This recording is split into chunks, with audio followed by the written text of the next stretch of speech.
السلام علیکم ورحمۃ اللہ وبرکاتہ۔ اعوذ باللہ من الشیطان الرجیم، بسم اللہ الرحمن الرحیم۔ تاللہ لقد ارسلنا الى من قبلک فزین لهم الشیطان اعمالهم فهو ولیهم اليوم ولهم عذاب علیم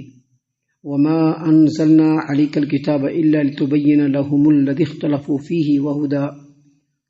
ورحمة لقوم يؤمنون والله أنزل من السماء ماء فأحيا به الأرض بعد موتها إن في ذلك لآية لقوم يسمعون۔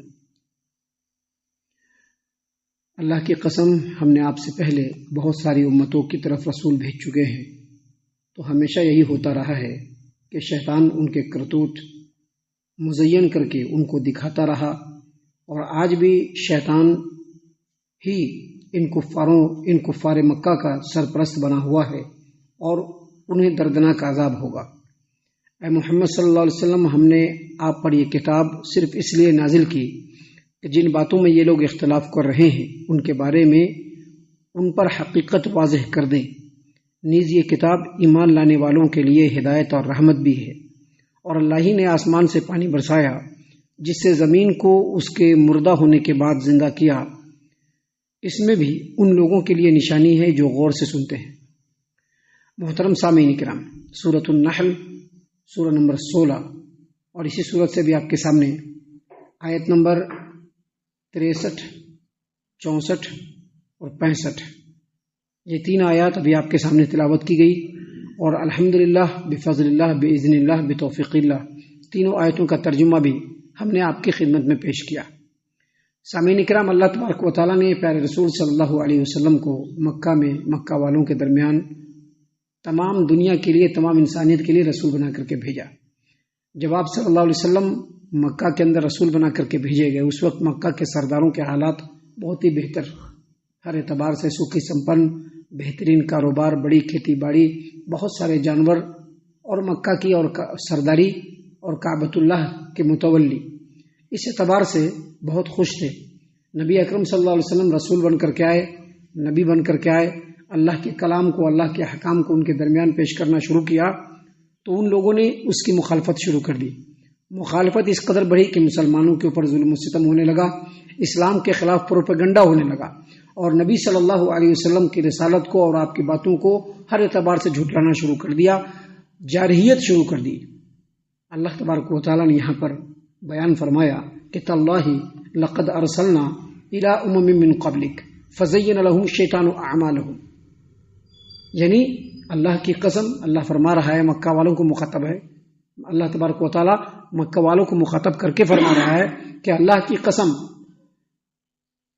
تم لوگ، اے نبی صلی اللہ علیہ وسلم، آپ سے پہلے بھی بہت ساری امتوں کی طرف رسول بنا کر کے بھیجا گیا۔ جیسے آپ کو مکہ والوں کے درمیان رسول بنا کر کے بھیجا گیا ہے، ویسے ہی آپ سے پہلے بھی بہت سارے لوگوں کی طرف ہم نے رسول بھیجا، اور جب رسول بھیجا تو ان لوگوں کو بھی یہی سوچتا رہا۔ کیا سوچتا رہا؟ کہ ہمارے درمیان رسول آئے ہیں، اللہ کا کلام کہتے ہیں کہ ہم پیش کر رہے ہیں، ماننے والے سارے پھٹے حال ہیں، اور ہم لوگوں کو اللہ تبارک و تعالیٰ نے ہر اعتبار سے نوازا ہے، کاروبار ہے، کھیتی باڑی ہے، مال ہے، جتھے ہیں، اولاد ہیں، اللہ تبارک و تعالیٰ ہر اعتبار سے خوش ہے۔ یعنی شیطان ان لوگوں کو، ان کے اعمال کو اچھا بنا کر کے دکھ رہا کہ تم جو نبیوں کے ساتھ کر رہے ہو، اور نبی کے لوگ جو ماننے والے ہیں ان کے ساتھ جو تم کر رہے ہو، تمہارا یہ عمل بہت اچھا ہے، جبھی تو اللہ خوش ہے، ہر اعتبار سے تم خوشحال ہو۔ یہ سجھاتا رہا شیطان، ان کے دلوں میں یہ بات ڈالتا رہا، شیطان ان کا سرپرست بنا رہا۔ اللہ تبارک و تعالیٰ نے فرمایا فَهُوَ وَلِيُّهُمُ الْيَوْمِ، آج کے ڈیٹ میں بھی مکہ کے جو کفار ہیں، مسلمانوں کے اوپر ظلم و ستم کر رہے ہیں، اسلام کے خلاف پروپیگنڈا کر رہے ہیں،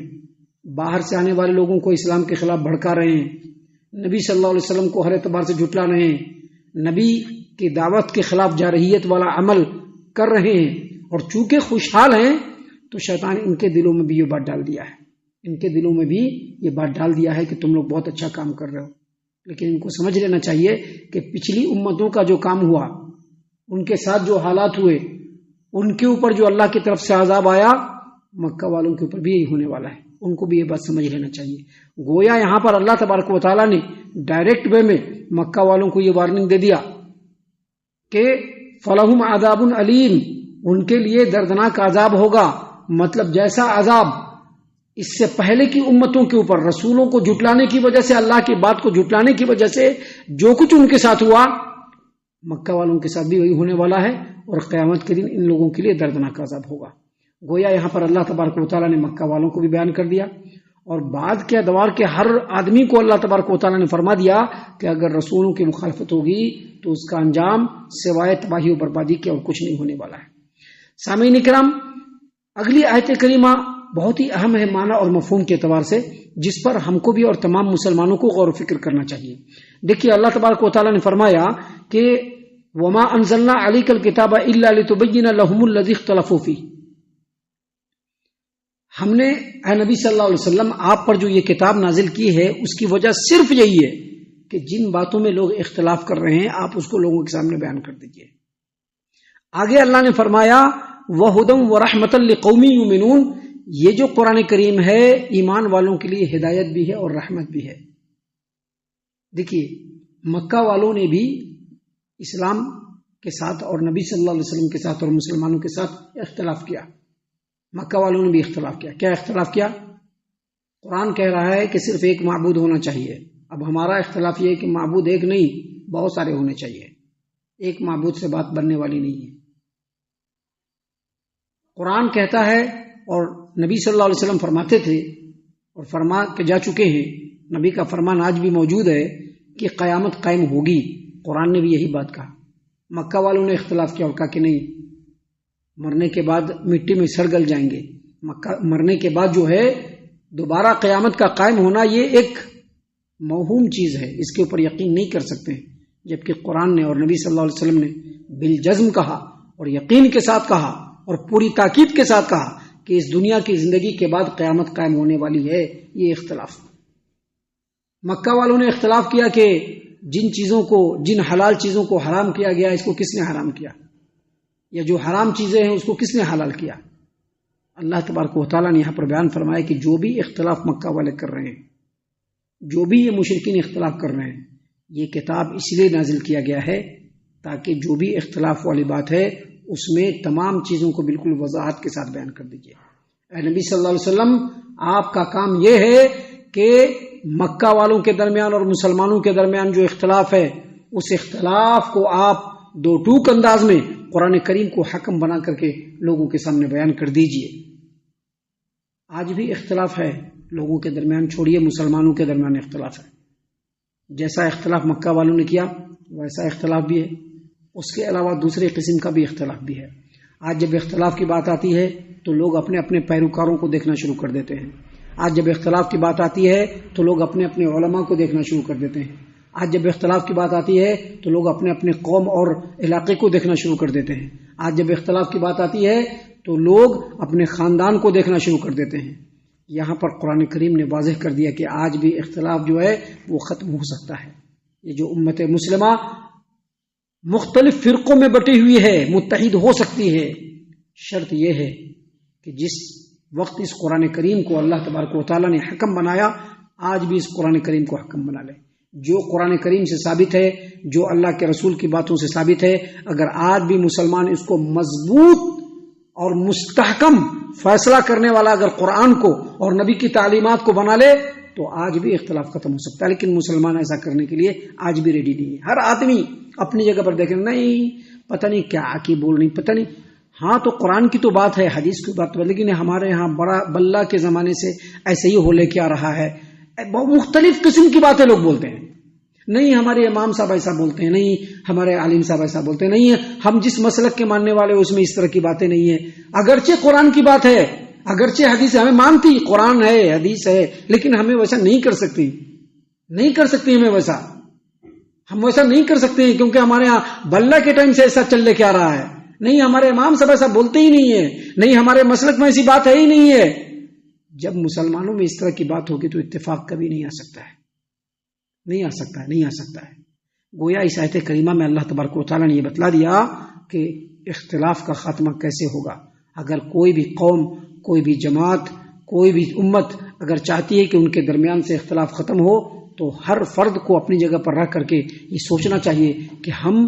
انہی چیزوں پر عمل کریں گے جو اللہ کے کلام سے ثابت ہوگا، ہم انہی چیزوں پر عمل کریں گے جو نبی صلی اللہ علیہ وسلم کی احادیث مبارکہ سے ثابت ہوگا، تبھی جا کر کے اختلاف ختم ہوگا۔ آج بھی اگر انسان اور آج بھی اگر مسلمان قرآن کریم کو، اللہ کے رسول صلی اللہ علیہ وسلم کو، اور چونکہ نبی صلی اللہ علیہ وسلم نہیں ہے تو آپ صلی اللہ علیہ وسلم کی احادیث مبارکہ کو اگر ویسا ہی حکم مان لے کہ جو وہاں سے ہم کو ثابت ہوگا ہم اسی پر عمل کریں گے تو اختلاف آج بھی ختم ہو سکتا ہے۔ یہی چیز اللہ تبارک و تعالیٰ نے یہاں پر بیان فرمایا کہ ہم نے آپ پر یہ کتاب صرف اس لیے نازل کی ہے کہ جن باتوں میں لوگ اختلاف کر رہے ہیں ان کے بارے میں ان پر آپ ان کی حقیقت کو واضح کر دیں۔ اسی لیے جب اس طرح کی آیات آتی ہیں تو ہم باتوں کو بالکل وضاحت کے ساتھ بیان کرتے ہیں، کوئی لاگ لپٹا نہیں ہوتا ہے، دو ٹوک بیان کرتے ہیں۔ کیوں؟ تاکہ کوئی آدمی دھوکے میں نہ رہے اور حق اور حقیقت سب کے سامنے واضح ہو جائے۔ اللہ نے یہ بھی کہا کہ یہ قرآن ایمان والوں کے لیے ہدایت بھی ہے اور رحمت بھی ہے، صحیح رستہ دکھانے والا بھی اور مسلمانوں کے درمیان رحمت و شفقت کو پیدا کرنے والا بھی ہے۔ سامعین کرام، اگلی آیت کریمہ میں اللہ تبارک و تعالیٰ نے فرمایا واللہ انزل من السماء ماء فاحیا به الارض بعد موتها ان فی ذلک لآیۃ لقوم یسمعون۔ اللہ نے فرمایا کہ اور اللہ نے آسمان سے پانی برسایا جس سے زمین کو اس کے مردہ ہونے کے بعد زندہ کیا۔ سخت دھوپ، چلچلاتی دھوپ، شدت کی دھوپ تھی، بالکل ہریالی نہیں تھی، پیڑ پودے جل رہے تھے، لیکن جب اللہ تبارک و تعالیٰ نے بارش برسایا تو اسی زمین کے اندر مزید ہریالی پیدا ہوئی اور دوسرے پیڑ پودے اگ گئے،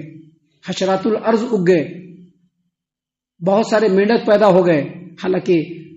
شدت موسم کی شدت کی وجہ سے یہ تمام کی تمام چیزیں نہیں تھی، لیکن جیسے ہی بارش برسا اللہ نے دبے ہوئے بہت دنوں کے جو بیج تھے اللہ نے وہاں پر بھی جو ہے پودا جو ہے نکلوا دیا اسی بارش کی وجہ سے۔ اللہ نے یہاں پر اس کو بیان کر کے کہا کہ جب قیامت قائم ہوگی اور اللہ تبارک و تعالیٰ کی طرف سے جب دوسرا سور پھونکا جائے گا تو زمین میں دبے پڑے لوگ پھر سے وسیع باہر آ جائیں گے، جیسے بارش میں برسات کے موسم میں زمین کے تہ سے اللہ تبارک و تعالیٰ بہت سارے پودوں کو نکال دیتا ہے۔ وہی اللہ تبارک و تعالیٰ نے یہاں پر مکہ والوں کو یہ سمجھایا کہ مرنے کے بعد جو زندہ ہونے کی بات ہے وہ بالکل برحق ہے، اور اللہ نے آگے مزید فرمایا ان فی ذلک لآیۃ لقوم یسمعون، بے شک اس میں سننے والی قوم کے لیے ہدایت ہے، سننے والی۔ حالانکہ سنائی تو سبھی کو پڑھ رہا ہے، ایسا نہیں کہ سنائی سبھی کو نہیں پڑھ رہا ہے،